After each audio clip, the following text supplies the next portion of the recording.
শুভ দুপুর বন্ধুরা, দেখো আজকে আবার কি নিয়ে এলাম মেনুতে। দুপুরের মেনুতে আছে দেখো ভাত,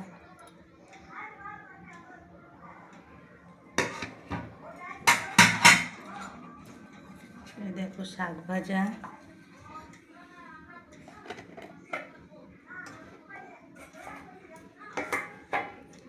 দেখো কচুরলতি চিংড়ি মাছ দিয়ে আর আলু দিয়েছে। যে কচুরলতিটায় অল্প একটু লতি ছিল তো ওই জন্য একটা আলু দিয়েছি।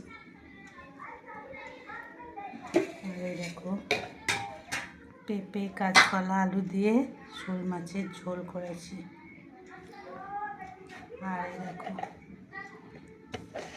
আমড়ার চাটনি করেছি।